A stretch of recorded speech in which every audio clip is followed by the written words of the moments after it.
Your Words Destroyed My Planet, the stream series, the edited version. Originally streamed live at twitch.tv/dualitiesdownfall. More information in the description. To Your Words Destroyed My Planet, Chapter 12.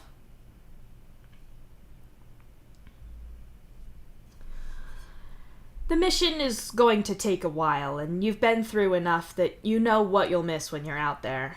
The Atuan and her crew tries to provide its sailors with everything that they could possibly need, but sometimes a man has needs that you have been informed are not actually needs. For example, you need to get your ass to your local bakery and sit there with freshly made croissants and gourmet hot chocolate just so you can eat it in peace and occasionally dip some of the pastry in the hot chocolate. There are other things that you need but can't take with you, and highest on that list is your family, specifically your dad. Once you've finished your breakfast, you head over to your dad's place. You let yourself in because he gets upset if you feel like knocking, because if you have to knock, it's because it's not your home. Technically, you've never lived in this particular hive, but Dad is firmly of the opinion that wherever he lives is your home. "Hey, Dad," you call out as you come in the door and take your shoes off. You've just set both down when your dad pokes his head into the room and smiles at the sight of you. "Dave, it's so lovely to see you, son. Come here," he says warmly, holding his arms open for a hug. Naturally, you can't just leave him hanging, so you quickly cross the room and give him a hug. You're a bit taller than him, but you don't mind that. You can still rest your head on his shoulder as you hug him, even if you're not small enough where you can tuck your head under his chin anymore. As you breathe in, you can catch that scent of something, probably something like his cologne and body wash mixed with his skin. Whatever it is, it makes this particular combination that always feels like home. When you were 13 and freshly sent here, you'd already been bounced through several homes before, not to mention your whole past with your parents and everyone at the lab. You were damn sure that adults weren't to be trusted. Obeyed out of fear and of punishment, sure, but not trusted. Dad was so good with all of you. Despite being a single parent to so many kids, he was careful and patient with all of you in the individual ways that you needed. He's the best father anyone could ever have, and even as you stand here in his arms, you can hear Bro's voice tearing you down for wanting that and insulting him. You ignore all of that bullshit. "I thought I'd come see you before tonight. I figured that if you needed me to pick anything up for you before then, I could," you say, letting him go. "That's very sweet. I can think of a few things you could get if you wouldn't mind arriving early so I can cook with them. Let me send you a message with them so I don't forget," Dad says, and pats his pockets a few times until he finds his palm husk. "Absolutely. Anything you need," you nod. "Wonderful, wonderful. Oh, is that nice young man allergic to anything?" your dad asks, looking up from the screen. Your mind flickers to Dirk and Hal, who, although you have positive things to say about each of them, nice isn't exactly the descriptor you'd leap to first. Plus, they're his sons, and he does know their names. "Who?" you ask, completely lost.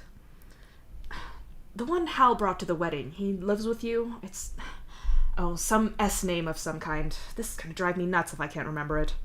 Dad frowns. "Solux?" you say dumbly. "Yes, that's it. I better remember that before tonight. I can't believe I forgot that. I'm gonna forget my head next." Dad chuckles. I don't think he's allergic to anything, but why are you asking?" you ask. "Well, he's living with you two, and he's going on this mission with you.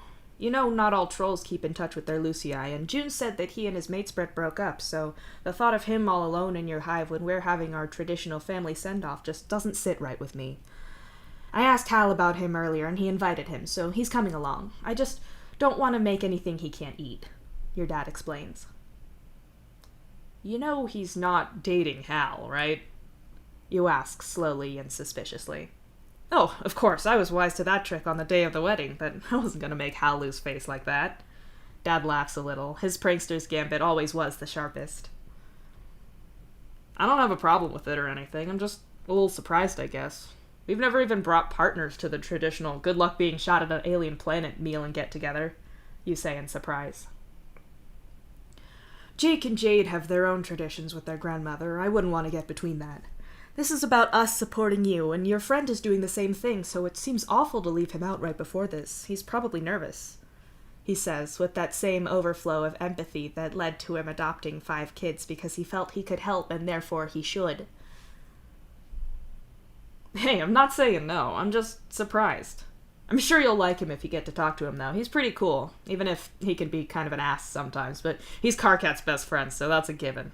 I like him," you say, and again you can feel the disdain from Bro of you expressing any kind of positive and sincere sentiment about a friend. Especially a male friend. Don't you know that if you say you sincerely like a dude 3 times in front of a mirror, you magically summon gay Beetlejuice or something? Wait, was Beetlejuice into dudes already? It's been too long since you've seen that movie. "1 second, you say to your dad and pull your own palm husk out. "Important question. Life or death. Beetlejuice, into dudes or nah?" "If I remember right, Beetlejuice was horny for everyone." "I thought it might be something like that, and I thought I needed to get my facts straight." "Unlike Beetlejuice." "I guess so." "Beetlejuice." "Beetlejuice." Sorry, train of thought went off there. You apologize, although Dad's more than used to it. You check your palm husk again, and real quick, and see that you have indeed got Dad's shopping list, and that you know what all of the items that he wants are. There's no good getting to the store and then having to call him because you didn't understand simple instructions. Not that that's happened before, or anything. "You got the emailed confirmation of the room I sent as well, right? Would you be able to be there at 5:30 to bring those ingredients?" Dad asks. "Yeah, I got that this morning, and of course, I'll be there at 5:30. You nod. Good, your dad says with a nod and casually pulls his pipe out. "Dad, I thought you quit. If Jane catches you, she'll be on your case," you warn him. Your dad sighs out a cloud of what you can only describe as shaving foam scented vapor and casually puts it away. "I'm sure you wouldn't rat me out. An old man has to have his creature comforts," Dad says sagely. "You're 48. You're not an old man at all," you point out. Your dad shushes you, but gives you a cheeky wink, so you know he's only playing. God, it's so hard to stay mad or even serious with him. Despite being a grown-ass man and your dad, he has that kind of quality that he shares with June that Jake once famously described as a lovable scamp personality. Like, "Dad, if you keep using that smoking pipe-shaped vape, Jane's gonna be real mad at you." But then he just gets that look, and all you can muster is an affectionate, "Oh, you." You've no idea how he does it, but you respect those moves. Okay, my lips are sealed. See you at 5:30, you tell him. Your dad gives you another goodbye hug, and you continue your morning journey around the ship by returning to your hive. You have another destination in mind after this, but for this one you need Solix. When you walk in your hive, you find yourself in the middle of a conversation between Hal and Solix. Solix is in his block, with Hal leaning against the doorframe. "Get why you gave them voice recognition," Solix says patiently. "You have to have that," Hal agrees.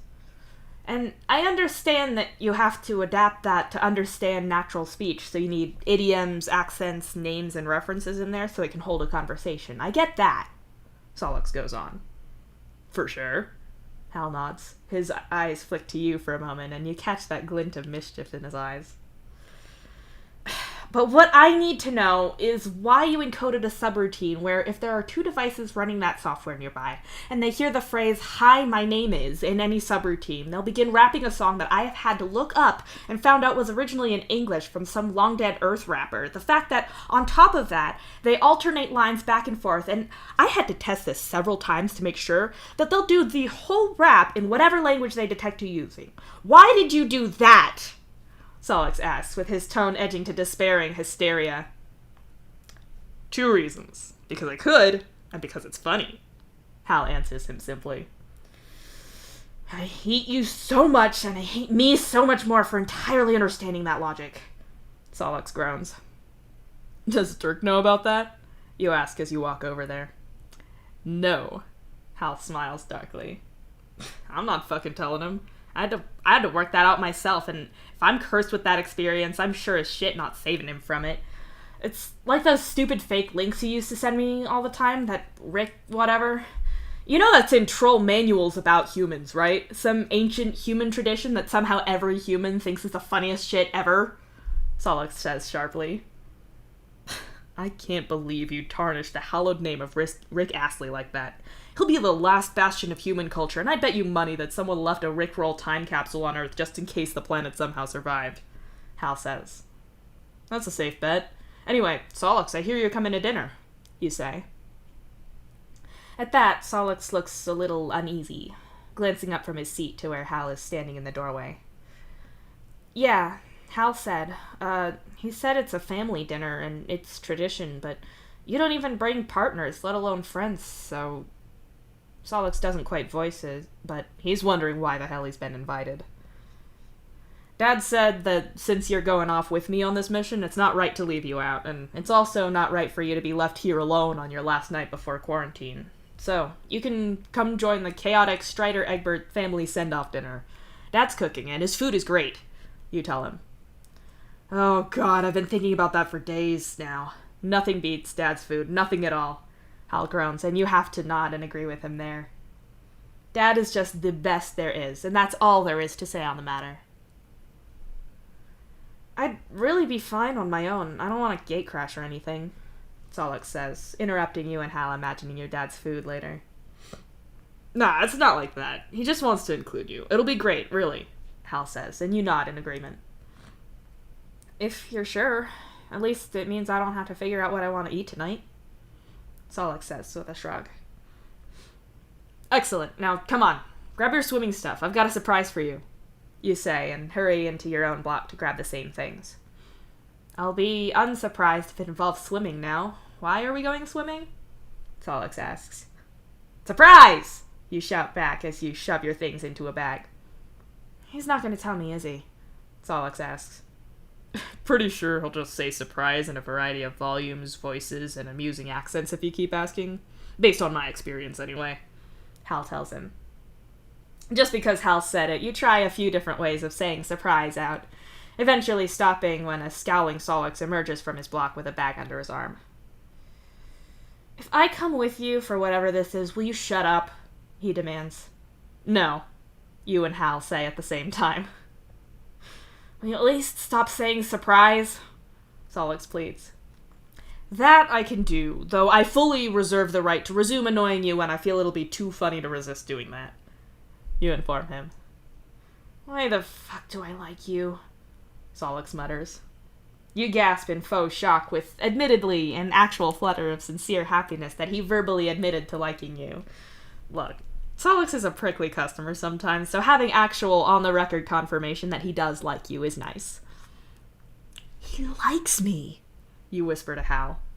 There's no accounting for taste, Hal says, eyeing Solix. Thanks, Hal, Solix mutters. You're welcome. Have fun on your surprise trip. See you at dinner or whenever. I need to hack into Dirk's computer and fuck with his filing system, Hal says, walking away with a wave. That'll be a fun thing to watch unfold tonight at dinner. Anyway, come on, you say, and loop your arm through his so you can lead him away. So, you know how the ship has a spa, you start. I didn't, Solix says. You pause for a moment and consider that. Surprise! You cheer, and Solix smacks you with his bag. Hey, I did say that I made no promises that I wouldn't say it again when it happened to be funny. Anyway, there is a spa. Normally it's more than I'd spend for just a pool and spa stuff, which is to say that they charge it all, because I'm not really all that into it, but when it's right before a mission, if you're on the list of people going off on that mission, they let you in for free as a thank you, or whatever, for risking our lives, etc., and I'm all about free. Besides, normally by this time it's me who's been going through stupid levels of training, and I normally appreciate actually getting to relax before the chaos of quarantine and the actual mission. You explain. I can relate to that. I'm not sure if things have stopped hurting so much, or if I've just got used to it, Solix admits. Both, probably, you say with a half-hearted shrug. So, it's a tradition or something? Karkat always said sailors are really superstitious. I can't really tell from Aradia, since she's always been spooky, Solix says. Well, that sure is a statement. You take a quick look around you to be sure that you're alone, and you are pretty much. There's people on walkways above and below, but they're well out of earshot, and there's no one all that close to you. Saying it's superstitious implies it's not true, you say. Oh, fuck, you are, aren't you? Alright, it's whatever, I don't mind. So, is this part of it? Or, like, if you don't do it, then it's bad luck or something? What am I looking at here? Solix asks with a despairing shake of his head.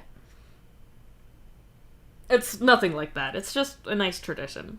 The squad gets together and chills. You work out your aches and pains some. It's nice. You get to bond and all that. Since you're with me, it's probably good for you to be cool with them, too. You explain. The squad being... Solix asks.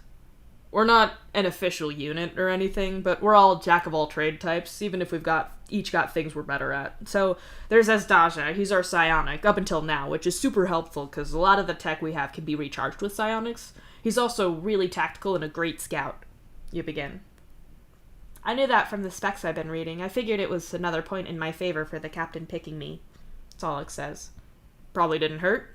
Then there's Camille. She's the closest our group has to a heavy sailor. She could totally qualify for them, but I think she prefers to be around Asdaja since they're mate sprits. Also, I think Gamzee gives her the creeps, and she'd rather not work with him up close all the time. You add. Oh, we'll get on great. Those two were the ones at the pool, right? Solix asks, and you nod in agreement. So, then we've got Marsty, who is technically not a medicaler, but she showed a weird aptitude for it when a mission went sideways the year I joined. I didn't get to go, but the way I hear it, she was on this destroyed ship. You remember, she was doing hazmat cleanup and something blew up? Chahat nearly got her guts all blown to shreds, and Marsty straight up saved her life with basic medical tech. Girl should have died. So, now she's got a bunch of medical qualifications, and Nep's trying to get her a medicaler degree by going at it sideways. The whole situation's wild, but she's a pretty chill person. Level-headed, takes no shit. You tell him. That's gonna go one of two ways. Either she'll be some prodigy in the medical field, or you'll find out she's assembling a body from parts in her closet and reanimating it, Solix says. She'd get a kick out of hearing that. You should tell her. So, the last person in our little group is Lonk. I'm gonna be honest with you, the guy's an asshole a lot of the time. He will almost certainly be an asshole to you in a very passive-aggressive, cutting remark kind of way. You know how Rose can be when she decides she's really gonna go for someone? Kinda like that. You tell him, even though you know that doesn't sound good. That's a ringing endorsement, Solix remarks flatly. Yeah, I'm just trying to be real here. Don't get me wrong, there's a good person in there. Lon can be funny, he's smart, and he's really good when it comes to strategic stuff. When it comes to stealth, or even just any kind of hard work, he'll do it without bitching. He's better when you know him more, but I've worked with him for years now, and sometimes he's still an asshole to me. Just don't take it personally, and don't be afraid to push back at him.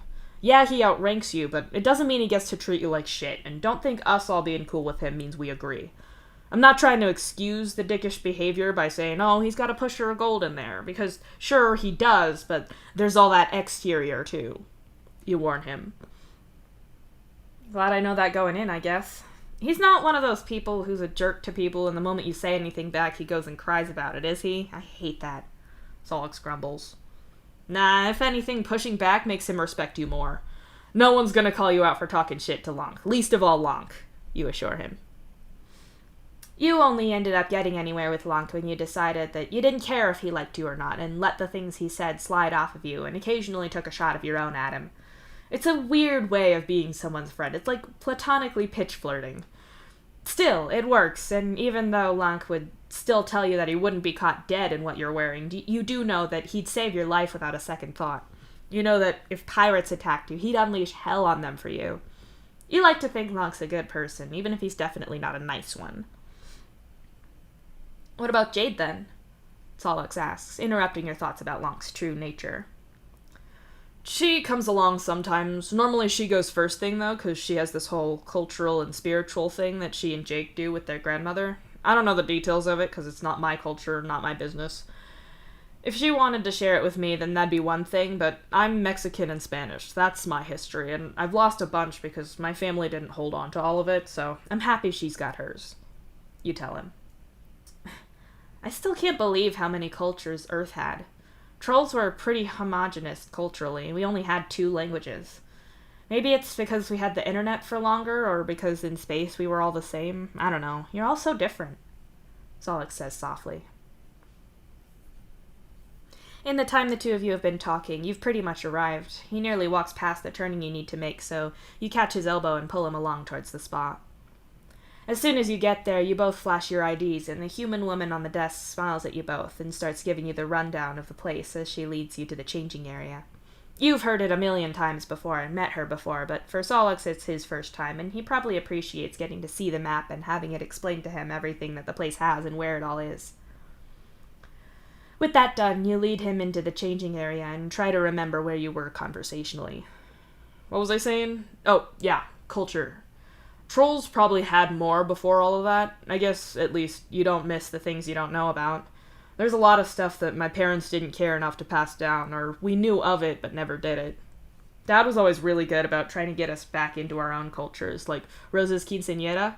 Roxy never got one when we lived with our parents. You tell him. There's only a few other people getting changed in here right now, so you're not worried about being overheard. That sounds rough, I guess. I'm not really sure what it's like to be attached to a culture. What do we have? The emo spectrum? Fuck that. Solix snorts as he pulls his locker door open. Oh, for sure. There's loads of stuff about both my cultures that were probably not great for the people living there. Ideas about gender and religion and whatever. It's not perfect for sure, but I guess when you're trying to trace it back, it's easy to just see the stuff you feel you've missed. You say with a shrug. Again with the gender thing. Solix mutters. You're pretty sure he's talking to himself, so you pretend you didn't hear it. If he wanted to talk to you about whatever that is, he'd do so, right? Huh, it's happening already, you say thoughtfully and peel your shirt off. What is... Solix asks, looking at you and then quickly looking away. We swear they put something in the air here. Daja says it's like you just get in this place and your mouth starts running about personal shit. Like your think sponge relaxes just like your body does. You laugh. Solix seems to consider that for a moment and then looks at you sidelong for a second. When he said you, did he mean people in general, or did he mean you specifically, Dave Strider, gets in here and run his mouth? Solix asks. Yeah, you'll do fine with long. You snort and shove the last of your clothes away. Solix takes a little longer to finish changing, but again, he's not used to going as fast and efficiently as you are. He'll get used to it, though. Although, maybe he won't have time to. You don't know if he'll want to keep going on missions after this one, since this was a very much last-minute kind of problem. Obviously, the whole thing is dangerous, so you'd understand him not wanting to put himself at that risk long-term. No doubt his job with Hal was a lot less demanding. Actually, Hal might try and get some kind of revenge if you steal his best coworker and his friend away just because you want him. You do want him. He's fun to be around, and you've got to know him a lot better through all of this. It's a little selfish, but you do hope he stays. He has a choice about whether to stay or go, though. A choice you don't have. You glance around the room then. There's some new people coming in, but that's it. You're only brought back into focus when Solix shuts the door of his locker. So, where are we going then? The lady at the desk listed off all of these places and rooms, pools, and... I tuned out, Solix admits, although he doesn't look all that sorry about it. Come on, you can come try this out. Just let me know if the temperature thing becomes a problem. I know you're not as tough as... Ow! You yelp as Solix elbows you. Solix follows along with you as you lead the way. You suppose he lets your mild teasing about human stuff go, since he changes the topic along. Has Jade ever been here then, or not? Solix asks. We tried doing a thing where we'd come here 2 days before quarantine instead of the day before like we are now. It worked out better for her, but I'm pretty sure the spa weren't too keen on us both being here. He put the two of us together, and there's just a lot of noise, and we ended up upsetting other people here. You explain. Solix says, and gives you a wide-eyed look. You play that back in your head and realize how that sounded. Wait, no, nothing like that. God, no. It's just, this place is supposed to be pretty chill, and when we're together and trying to kick back, it ends up being lots of loud laughter and dunking each other in pools, and... You know, Jade's not great at volume control sometimes. Same as Carcat, you explain hastily. I'd say that's not fair to Carcat, but I'd be lying. Solix admits grudgingly. You pause outside of one of the steam rooms and let your eyes sharpen to see through the haze inside. There's no one in there, so you catch hold of Solix and pull him inside. Oh, is that menthol or something? Solix says with a grimace on his scrunched up face. Something like that. Eucalyptus, I think. Close your eyes if you wanna. Just breathe in. You advise him, your voice softer and quieter now that you're properly within the spa. Solix breathes in deeply, and you watch as his chest expands a bit as he does so. You've always really liked troll anatomy. Despite all odds, there's so much similarity between you both. You suppose your bipedal body, big think sponge, and necessary dexterity produces beings of a certain shape, which leads to functionally approximate parts in the same places. You like them, though. The sounds they make, the subtly different ways that they move thanks to a slightly different skeleton. Maybe it's weird or creepy that you're looking at Solix like this, but you don't think you're being weird. You think he's cool, and you think he looks cool. You like when he opens his eyes, and through the haze of the steam room, the glow is diffused, giving you the impression of old pictures of big cities slightly out of focus, so they're just a haze of light. That feels... I think I like that. It makes your eyes water right away, but it's kind of clearer now, Solix says quietly. Yeah, it always feels to me like my sinuses are all clean afterwards. Here, sit down, you say, sliding your hand into his and guiding him through the steam to a tiled bench. He's not got his glasses on, and between that and the steam, his eyesight is probably pretty shot in here. Gingerly, he sits down with you and breathes deeply. You turn your attention back on him when it looks like he's trying to see around the room. It's just us in here, you say, your voice still quiet, despite you two being alone. I wanted to ask you something, Solix says. You suppose he feels like he can talk now that you've told him you're alone. Shoot, you say, letting your eyes slide closed as your head tips back. Is this whole quarantine thing a really big deal? I know we have to do it so people don't get sick, but we have health checks and all that before we go, Solix asks. To be fair, I can say that being sick, even with just a cold when you're on planet and trying to work, is pretty miserable. Plus, you're stuck with each other breathing recycled air in the shuttle, so if one of you is sick, it's pretty likely that you're all gonna end up that way. That's not great, you tell him. Okay, that makes sense why you'd do health checks, but this seems a little bit much, don't you think? He presses you. Kinda. So, partly it's so we don't bring anything contagious along with us, but also it keeps everyone together and supervised before we go. You don't want your pilots showing up the morning of all hungover from a big party, or people getting done with excitement the night before and breaking a bone from some stupid stunt. If you're all together in a controlled environment with your superior officers there, you're more likely to behave. They also use it as a good time to go over all of the briefings and intel before we go, run last-minute training, all that jazz without having to negotiate around people's schedules. People like Jade and Aradia often still have other work to do, but the majority of their focus is on the mission when we're in quarantine. It's a multi-purpose thing. You explain. I guess that makes sense. It's still gonna be more training for me then, right? Solix asks. Pretty much. There's plenty of attached training space. I'm not sure if it'll be more of the same or if they'll try to include you in the stuff we do, but you'll be working on your tech stuff as well, that's for sure. You tell him. I'm having horrifying flashbacks of gym class. It's one thing embarrassing myself in front of you. I'd prefer to not do that publicly if I have the choice, Solix says with a grimace. Depends on Nepeta, I guess. Your fate is in her hands, you say with a shrug that Solix almost certainly can't see. He makes a slightly dissatisfied noise, and the conversation between you melts into the pair of you enjoying the heat and the eucalyptus-y steam. Like, you're pretty sure it's that, but now you feel the need to check the little tag by the door when the pair of you actually leave. You're pretty melted against the wall when Solix elbows you and makes a motion like he wants to go, but isn't sure how to get out on his own. You feel a little bad, like you neglected him or something, because his cheeks are bright yellow and his hair is plastered to his forehead from the steam when the two of you emerge back into the main spa area. You good? You check with him, but he nods, so you figure that you're okay. I feel like I've never breathed properly before now, Solix says, still blinking. I told you. Come on, Let me show you the best part, and I guess totally ruin you for the rest of this place. I'm sure it's where my squad is, you say, and beckon him to follow you through the spa. Are they your squad, or is this just a thing you call them? Solix asks teasingly as you pass a few saunas. We are the squad. I'll take no criticism on the subject, you say with a shake of your head. Quick question, do you take criticism on any subject? He asks with a teasing edge to his smile that's somewhat belied by the way he's still yellow-faced from the heat. I only take criticism on subjects where I'm not perfect. If I find one of those, I'll let you know, you joke, although the inelegant snort from Solix tells you just how much he buys that. You figure that you won't rise to that particular bait, especially as you're at your destination now. You've personally dubbed this the bubbly pool because of the aforementioned bubbles. The whole thing is like a giant jacuzzi, yet so much better.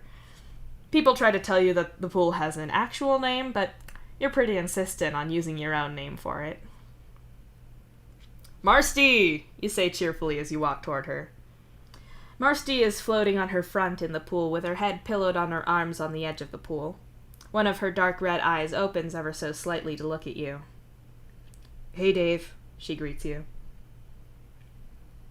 I brought Solix. Since he's going to be with me the whole time on the planet, I thought I'd subject him to more of me, and also you guys, you say brightly, and Solix waves at her slightly awkwardly, a gesture Marsty returns without the awkwardness.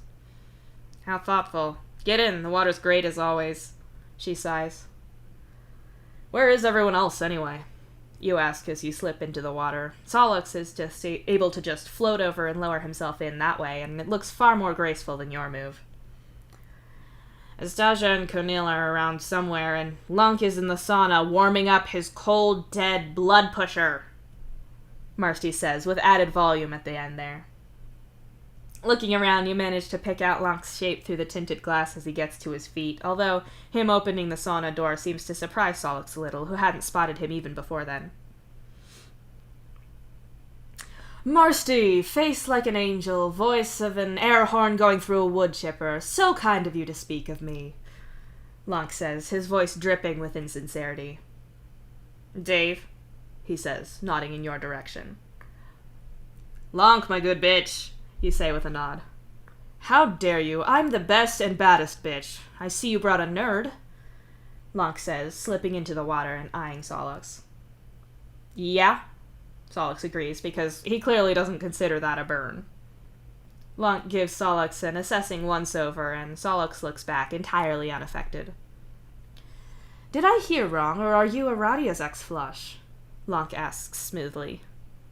You want to tell him to back off, but you know that to a certain extent you intervening will only make that worse, so you just watch and see if Solix is going to need you to step in and make Lunk back off. Yeah? Solix says, like that's not a big deal.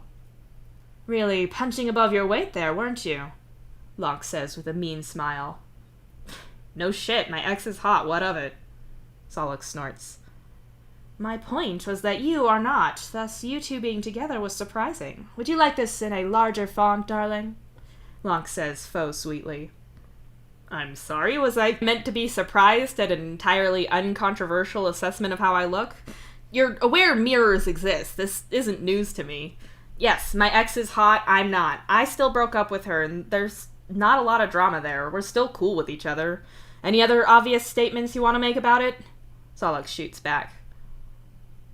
You think that's a little unfair. There's nothing wrong with how Solix looks. He's not big and buff like some people, but he's pretty. Lunk isn't some ripped strongman, but he belabors the point when it comes to his own prettiness. Kind of weird that he disregards Solix for the same thing.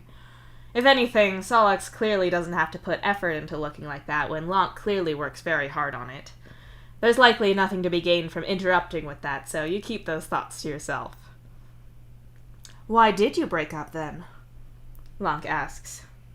None of your business, and I'll tell you that it wasn't anything to do with how much hotter she is than me, Solix says in a flat and unimpressed tone. Well, if you're not with her, perhaps I might have some fun with her, Lunk says with a goading smile. Okay, that's her business, not mine, Solix says, squinting at Lunk like he's crazy or something. Is he always this boring? Lunk asks you with a sigh. No, Solix is cool when you're not trying and failing to get a reaction out of him. You tell Lonk flatly. Who doesn't care about someone intending on fucking their ex? Lonk argues. Would you like me to get a screen for you if you're gonna project that hard? Solix asks casually. Marcy snorts in amusement, the sound turning bubbly when she accidentally gets her face in the water. Lonk, for his part, doesn't seem at all amused by Solix's clever comeback. You suppose that all that bickering with Karkat probably helped Solix on that front. You're kind of an asshole, Lonk mutters. Still on obvious statements, huh? Solix says with a grin. Whatever. Dave, did you hear about Asdaja and Conil? They're vacillating pale, last I heard. Lonk says with a predatory smile. That's a bajillion% not my business, man. You sigh. I told you he wouldn't care, Marcy adds. You two are chronically boring. Solix, surely you aren't this boring. Lonk sighs. I've met them once in passing, so I don't care. I could say wow if you like when you tell me. Solix offers. Fine. This is a terrible audience, but I'll make it work. Asdaja and Conil are waxing pale for each other, Lonk repeats. Him talking almost covers the sound of the doors opening. Almost. You see that Solix has noticed, his gaze flickering from Lonk to the door where Asdaja and Conil are stood. Wow, Solix whispers in awe. Thank you, that was better, Lonk says with a sharp look at you. No, I meant more like, wow, you really picked a terrible audience for this, Solix says. Lonk gets as far as, what? Before Conil launches herself at him like an asteroid, making a huge splash in the pool and sloshing water everywhere. Asdaja just stands on the edge, sparking with anger. Come to think of it, there might be a reason the spa doesn't extend free membership at all times. Sailors as a crowd are all pretty rowdy. Our quadrant is fine, by the way, Asdaja informs you all sharply. We're fine, he adds again loudly as Lonk resurfaces, coughing and spluttering. He's just being a gossipy bitch. We know you two are cool, you assure him. It's your relationship, not mine. Not my circus, not my monkeys. Marcy sighs as she flips onto her back, resting her elbows on the edge of the bubbling pool. Solix's eyes widen in interest, an interest that both you and Marcy misread. The bikini's not an invitation to stare, she says firmly. Yeah, unlike the regular pool, the spa has a dress code, so Marcy's pretty covered on the Rumblesphere front. Oh, shit, no, it's not that. I was just admiring your tattoo, Solix says hastily, gesturing to a stripe of skin under his collarbone where, on Marcy, there's a whole lunar phase cycle tattooed out in detail. Thanks, Dave did it. Hurt like hell right here, Marcy says, tapping her sternum. I warned you, you sigh. You definitely underplayed how much your sternum hurt when you warned me about mine, Marcy says, and internally you wince a little. It'd be naive to hope that Solix didn't catch that, because he definitely did, and by the way he's staring at your bare chest tells you that just fine. But your chest isn't tattooed, he says slowly. It's UV ink. A lot of his are, Marcy says, running her mouth. To be fair, she probably hasn't put two and two together and worked out why she should shut up. You can't have done your own chest. Who did it? What is it? Solix asks. Don't worry about it. Conil, stop trying to drown Lonk already. You call across the pool to her. If I was trying to drown him, then he'd be drowned, Conil shouts, but dunks Lonk one more time and then sloshes away through the pool towards the rest of you. Cool. I still want to hear about your invisible tattoos. Who did them? What are they? Solix asks curiously. If I tell you up front that you'll regret asking, would that make you not ask? You ask him, and Solix gives you a look that tells you full well that it will not stop him. Don't say I didn't warn you, you sigh. Before I passed my test and joined, there was another human who did basically what I do now, including all of the tattooing stuff. He was the one who taught me. By the time I was joined up, he was out of service, though. He did my chest piece and a few other things. Alright, that doesn't explain why I'd regret asking, and you didn't tell me what it's of, Solix points out. The guy's name was Sam Ishida, you say. Sollux's face shifts from not knowing who that is to clearly remembering the name. Sam was in the wrong place and time when everything with Mituna went down, although Sam always said he felt he was in the right place at the right time. At least, Mituna didn't get hauled off of the ship without anyone trying to save him. It didn't stop Sam getting shot in the face, though. It was a medical miracle he survived, even if what took him out years down the line were complications from that injury. He never regretted it. He just wished you'd had more time with a guy who was able to explain so much for you and show you the way. Anyway, you still good over there, Lonk? You ask, shifting the focus off of Sollux so he can have whatever emotional reaction he wants to that reminder about Mituna. Lonk does his part in moving the conversation on by flipping you off as his answer. The next thing that Azdaja says makes you think he's doing his part to try to shift the conversation too. You know, Azdaja says as he looks over at Sollux, it seems like every time I see you, we're at least somewhat undressed. You're not wrong, Sollux says, wide-eyed. What, you think you're gonna get Lonk's problem? Someone won't recognize you with your clothes on? Kunil snorts. Not exactly what I said, Azdaja sighs. Daja, you did that thing I do sometimes, where you say the quiet part out loud. You point out. What I'm hearing is that you'd have just kept that thought about what Sollux is wearing or not wearing in your head like normal, Marsti says slowly. Yeah, that's basically what I said. You agree. Unless you're mentally critiquing my fashion choices. What? Tell me, Dave, how many thoughts like that do you have? Sollux asks, and you silently replay this conversation. I'm not... the normal amount, you insist.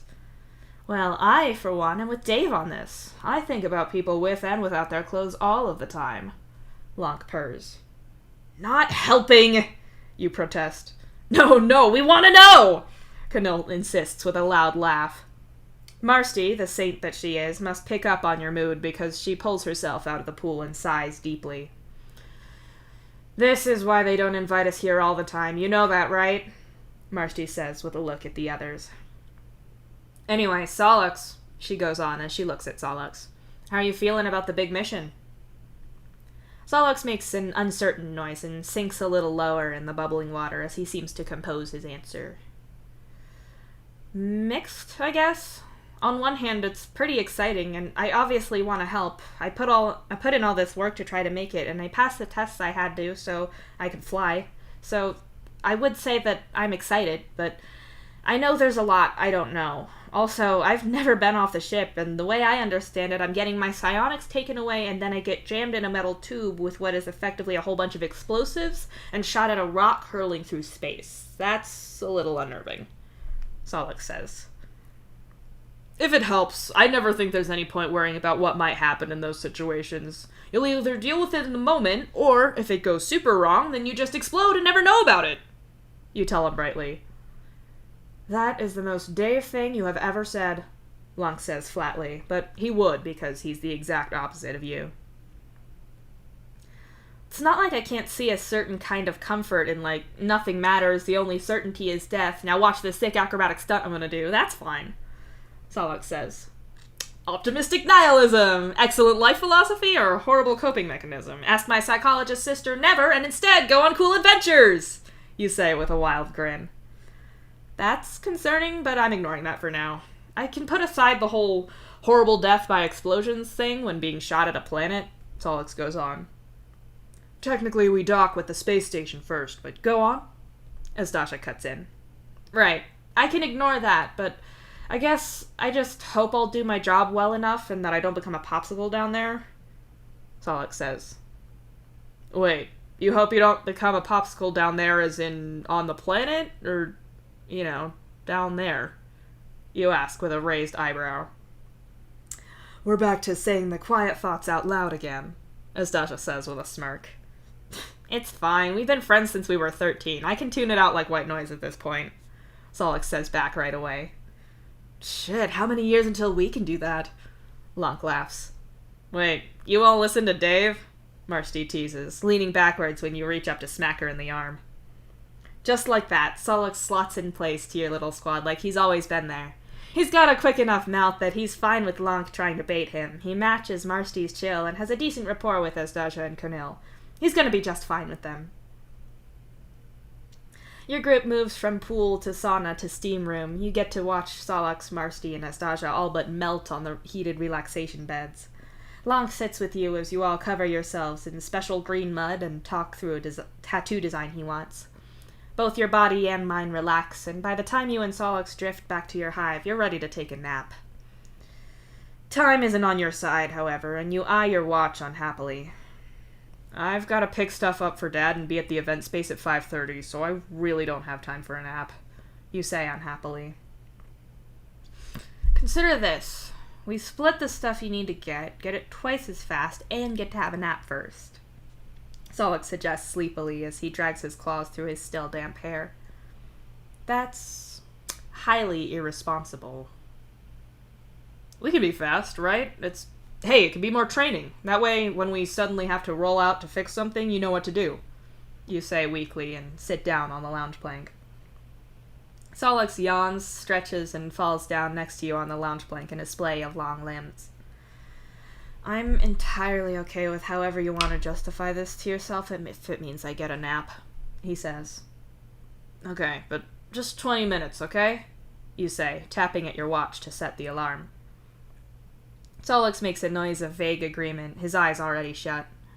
You start the timer going and slide down the lounge plank as well. Your legs end up in a mess with Solix's in an effort for you both to be spread out, but neither of you cutting off the other's circulation. You probably look like Jade's Tangle Buddies or something. Your nap does not end up being 20 minutes. What ends up happening is you hazily snooze the alarm and then wake up another 15 minutes later in a panic and drag Solix out the door. To your delight, Solix at one point psionically picks you up and flies you to the store in a direct route that's way faster than the train and elevators would be, not to mention far more fun. You brief him with what you need him to get, you run off to find Dad's cooking-specific ingredients, and the whole shopping trip is 2 minutes max, and then the small amount of time it takes for you to scan shit and hurl it into Solix's bag, and then you're off again. Through some miracle, you're only 5 minutes late, though when Dad opens the door and smiles at you, it's like none of it matters at all. He pulls you into another hug and thanks you for the shopping. And you brought Solix with you. I'm so glad to see you again in what's going to be a far less stressful event, Dad says with a chuckle. Thanks for inviting me, Solix says politely. Lovely to have you, Dad beams and even shakes Solix's hand before leading him in. How have you been finding living with my boys? I hope they've been looking after you, Dad asks him. Dad, you protest and get completely ignored, although Solix looks at you with an expression of pure mischief. Oh, they're awful. Dave beats me up for my lunch money and nah, they're good. It's a little weird living with hive mates who are family. That's new to me. I went from living with my Lucis to living with Aradia, so it's new. It's good, though. I've not driven either of them nuts yet, I don't think, Solix says, going from joking to sincere. And you're eating all right? The place is tidy? Dad checks. Rose is way messier than I am. Her not living with us already improves that, you mutter. Yeah, it's fine. The only issue I have is with Hal's organization, but I'm used to that from working with him. I don't mean his block or anything. We have a shared drive for movies and media, and the way he categorizes it drives me bonkers. I can search it fine, but it's the principle, Solix complains. What, you mean tags on movies like Mad Lib's script and Physics is Crying in the corner don't narrow it down for you? Although, I do appreciate the tags of The Bark Beast dies in the end and The Bark Beast lives for when Beck was around. His delicate puppy sensibilities didn't need that kind of horror, you say. Dirk always told you Beck was just a bark beast, a smart bark beast that you all loved and maybe too smart for his own good, but still just a bark beast. You and Rose, however, know there's a deeper intelligence in those canine eyes. You're still not going to subject your poor sweet boy to movies where the bark beast dies. I can certainly see it as a pattern of thinking that makes sense to him, but it's not the most intuitive if you don't think about it that way yourself, Dad says diplomatically as you pass him Solix's bag with the groceries in them. Aside from that, it's been great. I'm really grateful that Rose and Carcat came up with the whole idea, Solix says with a nod. I'm very happy to hear it. Now, I asked Dave already, but you're not allergic to anything, are you? There's nothing in particular that you don't like? Dad asks. Before you can answer, all of your palm husks ping simultaneously. Solix is quickest on the draw, picking his out of his pocket to look at it. Oh! Data dump from one of the other ships. Nice! Some of the games on my list have released. TV shows, too. Solix grins. I'm sure my forums have updated. That's something to look forward to later. Dad agrees. Your eyes are stuck on your screen now. Cross-ship balance board. We've been getting a lot of interference on the Forge, losing balance super quickly. Can anyone else confirm if they're experiencing the same? 52 days ago. Might just be coincidental, but Subduct has been finding it hard to stay stable. We're further back than you, though, so that's to be expected, I think? 50 days ago. Both me and my colleague are finding the same problem. Ark is correct. 50 days ago. We're outside of the Hydroid Galaxy scouting for directionality, and I can say it's plain sailing here, which is fantastic news. If I'm reading right, Bungie and Ark are reasonably close. Is this a local thing, perhaps? 45 days ago.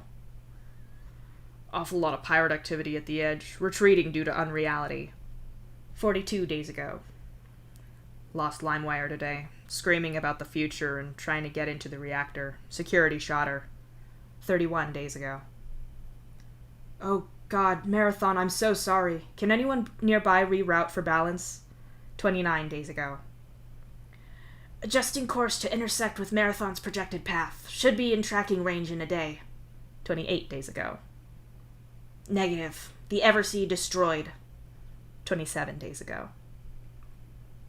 Confirmation. The Fourth Right has been lost. Requesting status reports from the following ships: the Kobayashi Maru, the Iron Chain, the Atuan, the Violent Strike, and the Updraft. 25 days ago. Reporting for the Kobayashi Maru, no problems with balance here. Our condolences to those lost. 24 days ago. Still having balance problems on the Iron Chain. Both of my counterparts are having sleep terrors. 22 days ago. Reporting from the Updraft, we are also experiencing unbalance. Vulnerable individuals are behaving strangely, and the captain is keeping them locked away. 18 days ago. Update to my previous message. Ignorant crew are experiencing a call, advising lockup to other ships experiencing this. 16 days ago. This seems localized, then. 16 days ago. Sorry for the delayed reply. We haven't been close to a relay in a while. We've been getting some static, but I would say it's mild. Based on the charts I have, it looks like whatever this is happening between us at the Violent Strike and the Kobayashi Maru, which would include the destroyed Eversea, the Atuan, the Iron Chain, and the Updraft. Atuan should be in relay range in about 5 days. 5 days ago. Dave, palm husk away. We have a guest. Dad starts. Sorry, Dad, there's an emergency. I need to go. I'll be back as soon as I can. You say regretfully. Wait, is this a mission thing? Do I need to come? Solix asks in alarm. You stay right here. Enjoy the food. Hopefully I'll be back before too long. You assure him, already turning towards the door. You're already halfway to the station when Nepeta sends a message to your group telling you to get to the stern, to evaluate and then report to telemetry. Your personal spacesuit is also being couriered there at speed. Needless to say, you sprint, and when you get to the station, you bypass the public line entirely and instead rush down below to the emergency line. Your gut is a tangle of nerves, and the back of your neck prickles the same way it always did when Bro was watching you. This is bad. As soon as your train reaches the end of the line, you hurry out, sprinting the last distance on foot to the furthest airlock on the whole ship. Gamzee and Aradia are already in various stages of getting suited, and as you pull your shirt off over your head, you catch a glimpse of Fazer hurrying your way. The four of you change in a heavy and desperate silence. The moment you're all done, you step into the airlock. You shut the doors, the air is vented, and then the outer doors open. All of you scramble up the ship as fast as you can, though you daren't flash step in this kind of situation. You scramble to the very farthest edge of the ship, catching the edge with your hand. As you do, your mind rushes through the math, just how fast you're going, just how far you can get from the ship before there's no chance of reaching you, how far until dead space. You hold tight and sit with the almost vertigo-like feeling. If you look just right, you can see behind the ship without any of the ship itself being in your view at all, like it's not even there. The deep, dark, dead emptiness stretches out in every single direction. When you're in the shuttle headed to a planet, you can see the ship, the planet's moons, other things in the solar system sometimes, and of course the planet itself. But this is nothing. Nothing interspersed with the occasional star, which only serves to highlight the absence that you can see. It was thought, originally, that it didn't eat stars. That's how your species found it, after all, when planets went missing but stars remained. They do go, eventually. You think it's the loneliness that does it. A star out there burning for nothing, surrounded by nothing, alone in the dark. It's not widely known about the stars. People try not to look back, and that's a good instinct. People should lean into that. You let go from the ship ever so slowly until you're touching nothing and seeing nothing of it. You turn your eyes off, cut out those stars that are still burning, and see nothing at all. Panic claws up your posture pole because it's awfully familiar. Beyond you, though, it doesn't seem all that bad. It's not an angry roll of darkness like boiling ink. It's just the usual void of all things. You try to perceive more, but can't quite, although there's something at the edge of your not vision that you just can't grasp. You allow your vision to return and look at Gamzee. He seems mildly puzzled, but mostly you get the feeling that he sees what you do. "We need to get back to the captain," Fozzer says softly through the line to you. You're just turning when you find yourself turned back, not so much that you're facing the back fully again, but at a diagonal from that. A shudder of something runs through you. If this was a movie, there'd be a dramatic flash of light, and whatever it is would be there. But what you have is the absence of that and a lingering unease. What about there?" You ask, pointing. The others look, and slowly each of them answers in the negative. Either that they don't see anything there, or that what they do see is about the same as everywhere else. You want to listen to them, but you know bro. It feels weird to you, and the sensible part of you says that you raised the issue. They looked and didn't see anything, but you felt something, and the way he raised you and the way he thinks about stuff is that even if anything you think and feel is garbage to him, it's still a step above one stupid clown, a girl stuck in her feelings about a boy, and another who's never been all there to begin with. You're not bro, so you follow the others back into the ship through the airlock. All four of you get your suits off, and as quickly as you can, take the emergency line back up to telemetry, all of you silent and contemplative as you focus on everything outside of the ship. Telemetry is always a bustle of screens and projections, tracking the ship's progress through space and plotting courses, not to mention keeping an eye on rogue objects in space that could smack right into you. It's complicated stuff. Beyond the main room where everyone is working, there's a dedicated meeting room that's entirely soundproofed. No doubt there's been people hurrying there before you four, and even among those in this room who don't know why you're a big deal, it's got to be unnerving to see all of you going in there. The door clicks shut behind Fozzer, and the captain looks up with a grim expression on her face. "Let's get started. Tell us what you saw," she instructs you as your group shuffles to the front of the circular presentation area. "It's hard to say. I couldn't see that things were especially different, but I got a weird feeling. But everything's been a little off since Vicari, so I'm not sure." You say first. "It seemed the same as it has since him, yeah." Gamzee nods in agreement. "It felt unsettled to me, kind of..." Aradia tries to grasp the word. "Staticky? Like pins and needles in your think pan?" Fozzer finishes for her, and Aradia nods. The captain nods for a moment, the whole room watching her intently. "Follicle, can you show me the positions of the other ships who reported?" she asks. Follicle works in telemetry, though you understand that work is something of a misnomer. From what Cuprum says, she's sort of a lazy super genius who does the bare minimum and then occasionally drops something fantastic in people's laps. She's super good at seeing a bunch of people working on supposedly unrelated things, taking all of that and going, "Oh, it's this," and walking off like she didn't just drop a bomb on everyone. Right now, she's hunched over the table, jabbing at her tablet to bring up the projection. When it appears, it's projected in the middle of the room in green. The Eversea was destroyed here, but its course was along this line when it was having problems, she says in her raspy voice, and on the chart you see the progress and termination of the Eversea. Iron Chain has been taking this path, and their white balancers have been reporting problems since here. Similarly for the Forge, the Updraft, and our ship are here, here, and here. On either side we have the Violent Strike and the Kobayashi Maru with no problems as of last communication. She goes on. The projected pattern shows a localized area of problems, and your ship is right there in the middle. Of course, you're not close to the other ships. Space is huge, but the thing you're running from is as well. Scale is more of a suggestion at this point. Whatever is happening is localized between us, the captain concludes. Somnos is directly on the same path. If we're assuming that whatever this is that's causing these problems is going to continue in roughly this direction, Nepeta starts as she moves a hand through the previous paths of all the ships, which does suggest a direction of the void's expansion. I have a projection for that. We don't know it's moving exactly this way, so I've projected a cone of probable movement, but it could change. We don't know, Follicle says, and with a tap, a cone of red, orange, and yellow appears. Could you bring up Somnos' location? Nepeta asks, and with a tap from Follicle, it appears, well within the red zone. What are our options? The captain asks.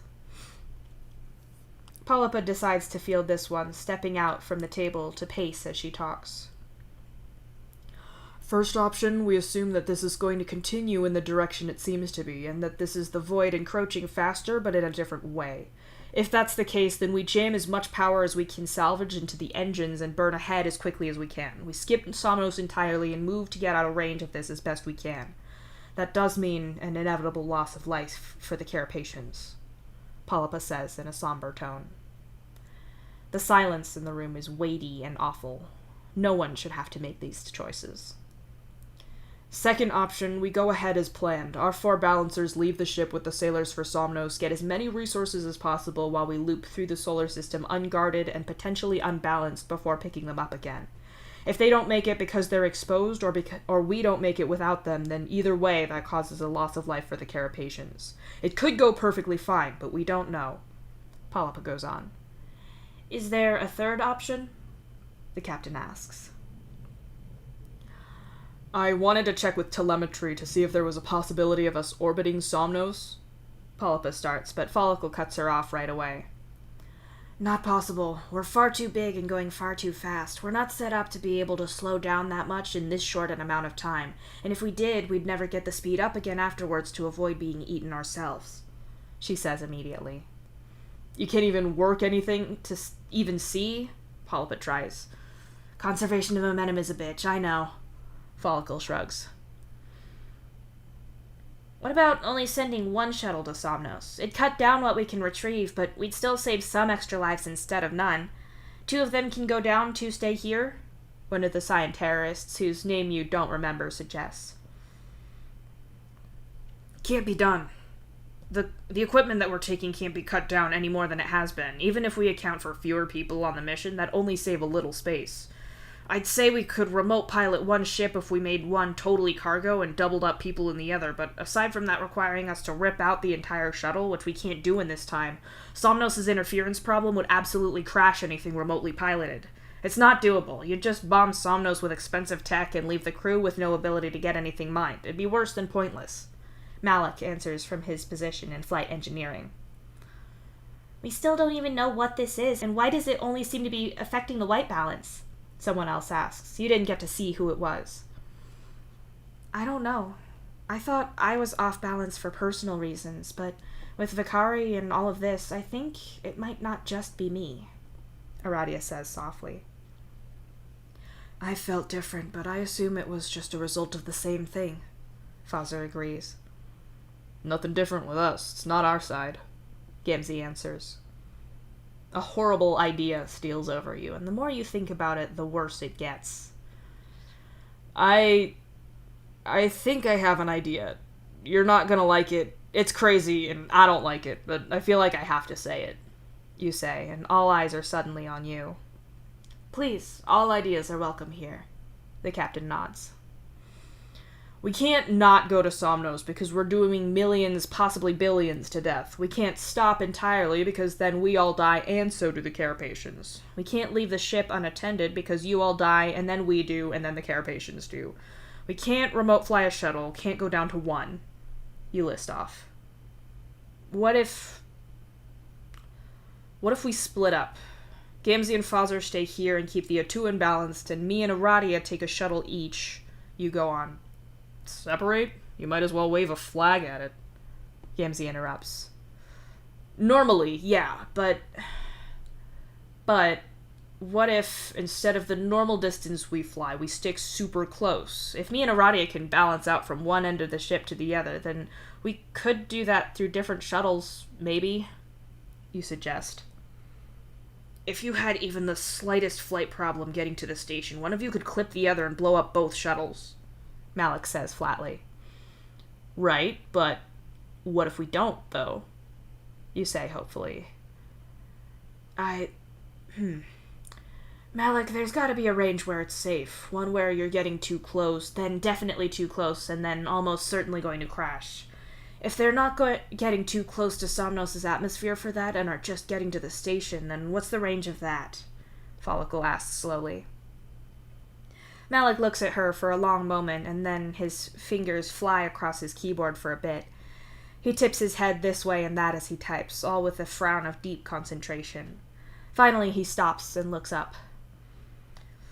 The shuttle's engines performing in optimal conditions should be able to stay perfectly straight, assuming a little shimmy from payload distribution or anything else, and assuming that this is not going to be an atmosphere, I can theoretically allow the shuttles to be within 1,100 meters of each other. Any closer and we won't have time to correct problems with the course as they happen. Of course, we don't even know what their range is over empty space, because this idea is nuts. If either of you is even slightly out of balance, this could go horribly wrong, Malik emphasizes. But from an engineering standpoint, it's feasible? The captain asks. Malik closes his eyes and sighs, but he nods. Aradia, do you think this is possible? Nepeta asks. The, especially given everything you've got going on right now, is unspoken, but still there. Dave and I have the best connections, so I think it makes more sense than him and Fazer or me and Gamzee. I can certainly try, and I think if we spent quarantine pre-flight trying to solidify a wavelength of sorts, it could be doable, Aradia says with a slow nod. Could we split the sailors up so that everyone with Aradia's alignment is with her and Dave's with his? That way there's less interference? Fazer suggests. Nepeta pauses and scrolls through her tablet for a moment. It would be a slightly awkward alignment and hard to explain to the people who don't know, but we could do it, she nods. Gamzee, Fazer, do you feel like you can handle the ship without them? The captain asks, eyeing them. Missions usually put people in focus of a planet. That's usually why we're fine with no one here for a while, so with that and us here, I think we can manage it. It'll be a lot of weird hours without 4 of us, but I think we can pull it together and make it, Fazer says. The captain nods slowly for a moment, as if weighing it all up in her mind. And saying that we do this and the worst happens, the 2 shuttles collide or are destroyed somehow. Could we salvage our course out of here and away from this storm without coming back to Somnos to what might then be a dangerous area? She asks. We could, yeah. Follicle nods, though it's harrowing to think of. All right, this sounds like our best option to investigate. I want firm numbers on this from all of you now. We're not leaving until we have a clear plan with contingencies and solid data wherever possible. Telemetry, I want all possible courses out of here plotted and what our cutoff times are for adjusting course should we need to. Give me the route that the shuttles can take. Nepeta, Polypa, I need your staffing alignments worked out so everyone is placed properly within their shuttles. Flight engineering, I want tolerance ranges on how close we can reasonably fly these things and what the pilots are going to have to do to manage that. Let's go, the captain orders, and at once the room bursts into frenzied activity. You look at Aradia, knowing full well that she thinks this is the right thing to do, but neither of you is dumb enough to think this is risk-free. Things just got a whole lot more dangerous around here.